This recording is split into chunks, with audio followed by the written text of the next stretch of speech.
Experiencing narcissistic abuse is one of the most damaging and destructive experiences, but it can leave you with some of the most important and crucial lessons about how world functions in general, how you relate with people or how people behave. Because learning these lessons would prevent you from ending up in similar situations in future. It would save you from a lot of trauma, a lot of abuse, a lot of drama and a lot of pain. And that is what we are going to talk about today.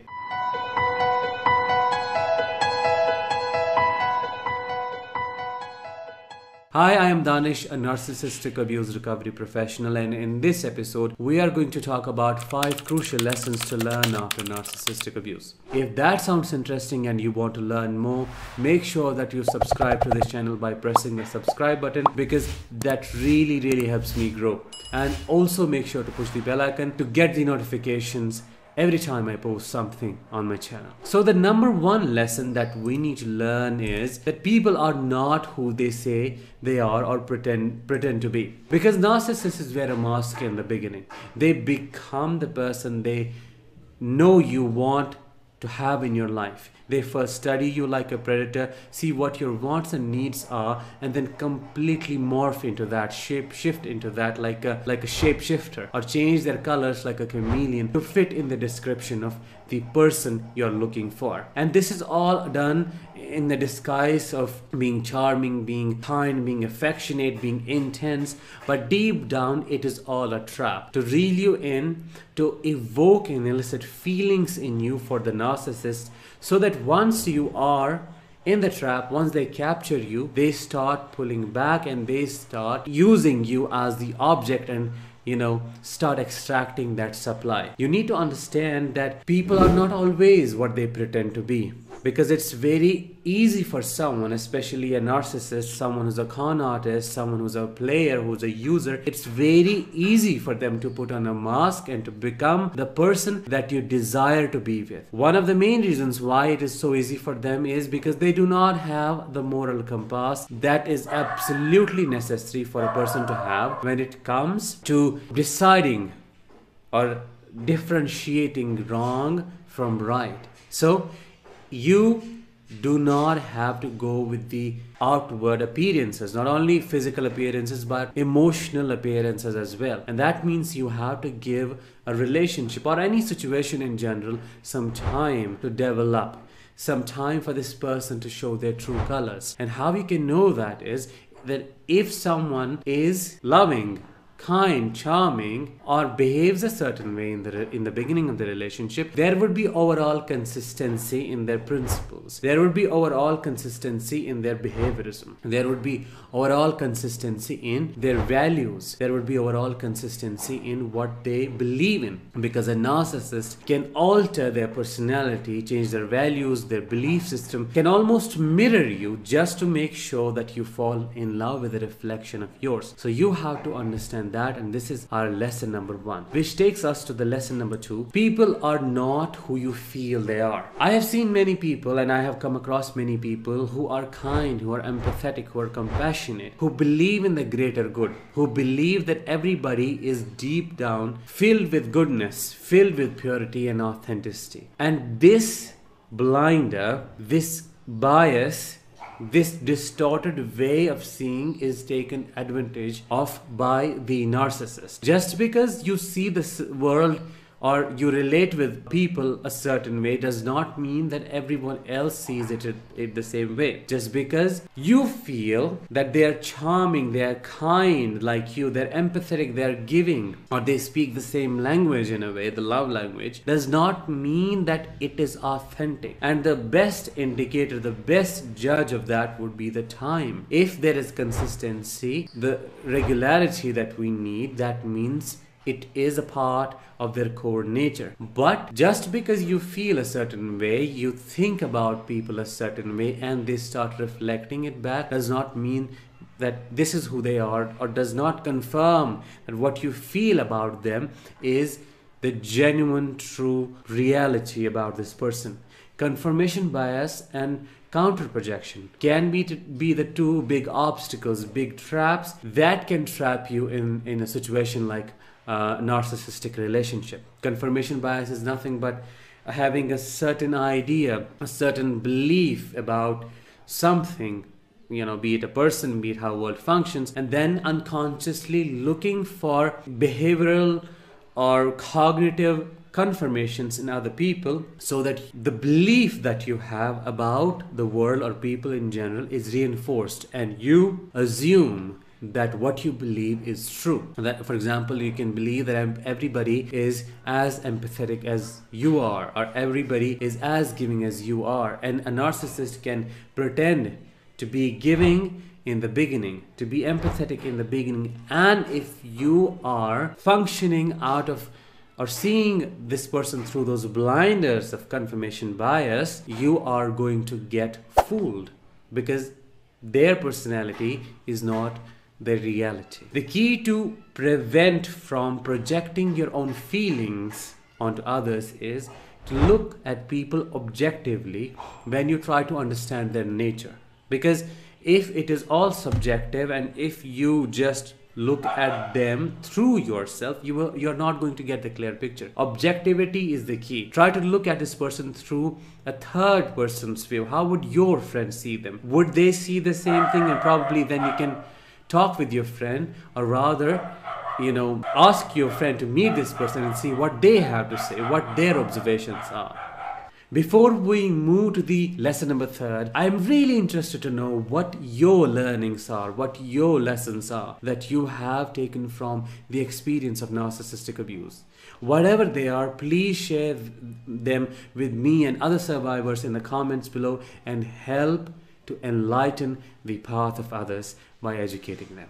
So let's move to the lesson number 3, which is that someone can cause severe damage without ever touching you. When we talk about abuse, when you hear the word abuse, or rather general people, an average person, whenever they hear the word abuse, the imagery they develop in their brain is someone hitting, a person hitting the other person, or some kind of physical violence, or a form of violence that is visible to the eye, or that is overt in general. But if you are a survivor of covert narcissistic abuse, you may know, or you would already know, that a person can destroy you, break you down into pieces without ever touching you, without even raising their voice at you. Abuse is not always visible. Abuse is not always overt. Covert narcissistic abuse is so hidden that it damages people without them knowing what exactly caused the damage. I remember I was sitting with one of my clients recently, and this is what she said, because she was a survivor of covert narcissistic abuse. This is what she shared with me. She said, being with that person, being with a narcissist, felt like as if I was kept in a gas chamber, but this gas was undetectable. It was like carbon monoxide. Carbon monoxide is a smellless gas that you cannot detect, because there is no smell. You keep inhaling it. The only time you know there's something wrong is when you feel dizzy, and then it's up to you if you leave the room. If not, a person dies. So this is how covert narcissistic abuse is like. This is what she said, that it felt like I was put in a gas chamber and it was filled with carbon monoxide, and I did not realize what was being done to me, but I felt the dizziness, I felt the effect, and because I felt the effect, I chose to leave, and without worrying about what was being done. Because again, when you are with a covert narcissist, it's like you're being fed poison wrapped in honey. I say it again and again, and that confirms the fact that someone can cause massive damage to our psyche, to our personality, to us in general, without even raising their voice. It is through manipulation, through gaslighting, through constant hidden belittling, through backhanded compliments, through everything that a person can do in a very hidden way. That's why you need to learn this lesson, that abuse is not always visible. Abuse can be hidden, and rather is hidden in many cases. So that takes us to the number 4th lesson, which is you are stronger than you know. I understand if you have just left the narcissist, or if it has been a couple of months, you may feel broken, you may feel destroyed, and indeed you were abused. Your psyche is hurt, you are bruised. But you need to understand this one fact, and I am speaking it from my own experience and from what I have seen in other people.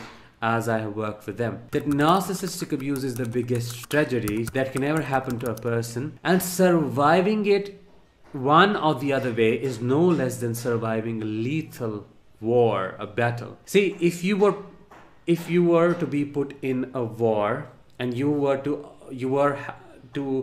fight the enemy with the weapons and all, and you somehow survive this battle, probably with a couple of bullets, with a couple of injuries, and then you come back, definitely people will award you, people will rejoice you, people will hold you high because of your bravery. They would not call you weak. That is because they know that surviving that war was not easy and it could have killed you, but you still somehow did it. You came back alive. You survived it. And that talks about your strength. The same thing is applicable to narcissistic abuse. If you survived narcissistic abuse, no matter how you did it, no matter how your brain helped you to survive, by activating extreme adaptive responses, be it dissociation, be it numbness, be it anxiety, hypervigilance, keeping you awake at nights, keeping you walking on eggshells all the time. It was extreme and intense, but it was a miraculous adaptation of your body and brain. So what you think or what you see as your brokenness is your perseverance and a symbol of your resilience. So you should be proud of yourself, and you are stronger than you know. Talking about lesson number 5 and the last lesson, it is things that are intense and fast can be dangerous. Both you and I know that a relationship with a narcissist feels quite intense in the beginning. It is very fast and intense. One day the narcissist would approach you with all that intensity and probably touch your soul and make you feel that, okay, this is the person that I have been looking for, this is the person of my dreams. And the next day you become the love of their life, and the third day they propose, probably indirectly propose for the marriage, talking about kids, talking about having a future together. If these things happen, just understand that it is like constructing a building, on quicksand, and it is doomed to sink because there is no strong foundation. For a relationship to develop, for a relationship to strengthen, you have to know each other, be it a friend, be it a partner, a potential partner. You have to understand each other's likes, dislikes, personality, behaviorisms, thought processes, values, belief systems, and that cannot happen overnight. Heck, not even in a couple of weeks. It takes months, I think, or even years for some people to develop that kind of bond and connection. So if anything, especially when we talk about relationships, if anything is fast, intense, you must understand that there is something wrong, going on right there. Because again, you have to remember the metaphor of this constructing a building on quicksand. Know that it has no foundation and it will sink, and then it will take you with it, and that would cause a lot of pain. And that being said, when it comes to taking crucial decisions like entering a relationship, as I said earlier, you should always take time to think, know and understand. Do not let the intensity blind you. Do not let the charm create the blinders that distort your perception.